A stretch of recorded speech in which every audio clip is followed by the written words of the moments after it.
Pinangunahan ng pamahalaang panlalawigan ng Maguindanao del Sur ang isinagawang annual tree planting activity na bahagi ng mga hakbang sa pangangalaga sa kalikasan at pagsusulong ng isang mas luntian at mas handang lalawigan. Ang PPP Story sa report. Bilang konkretong hakbang sa pangangalaga ng kapaligiran, isinagawa ng Provincial Government of Maguindanao del Sur ang annual tree planting activity na naglalayong mapalawak ang forest cover, maprotektahan ang biodiversity at makatulong sa pagbawas ng epekto ng climate change sa mga komunidad.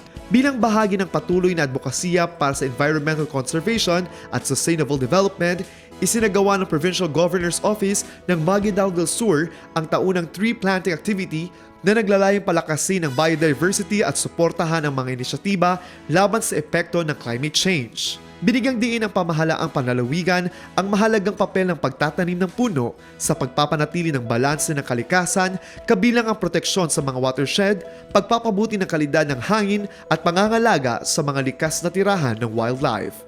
Layunin din ang aktibidad na palawakin ang kamalayan ng mga komunidad hinggil sa responsableng pangangalaga sa kapaligiran at hikayatin ang aktibong partisipasyon ng iba't ibang sektor sa mga programang pangkalikasan ng lalawigan.